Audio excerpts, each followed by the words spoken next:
While many people do have a warm place to go during these bitter cold nights, some will be left out on the street. Our Chase Howell talked with folks at Wheeler Mission who say they not only reach capacity, but often exceed it in the colder months. Each one of these empty bunk beds at Wheeler Mission will have someone experiencing homelessness in it come bedtime. So they get breakfast, they get lunch, they get dinner. Crispin works at Wheeler Mission. He says its men's shelter has 258 beds available, but oftentimes they have more bodies than beds.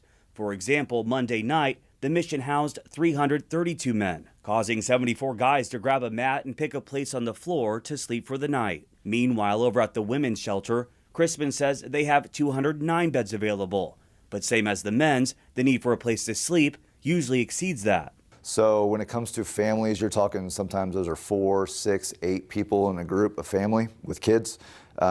We have a capacity limit when it comes to families. So there is a need in this community for people to step into that space and take in more family. In the summer months, it doesn't come as a surprise seeing people sleeping in the park or on benches. But as soon as those cold temperatures move in, Crispin says some of the 1,700 unhoused people in Indianapolis come knocking for a warm place to stay. People that are staying under bridges or staying out in some of these camps that you'll see, that's just not possible. It's life or death outside, and so they need to get inside. They need that warmth, or else, I mean, they literally may not survive the night. Members of Indianapolis's City County Council on Monday voted to allocate funds for a low-barrier homeless shelter. It is a critical step. So it is really the difference between our ability to fund the shelter and the housing hub and the co-located services and really build the low barrier shelter that our community desperately needs to fill in the gap. The project is expected to cost $32 million, and according to the Indiana Housing and Community Development Authority,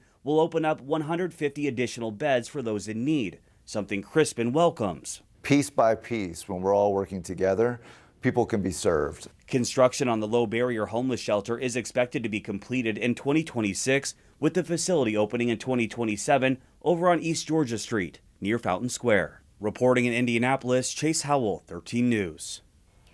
Wheeler Mission doesn't just house people, they also feed those in need. In fact, on Monday alone, volunteers served about 1,300 meals.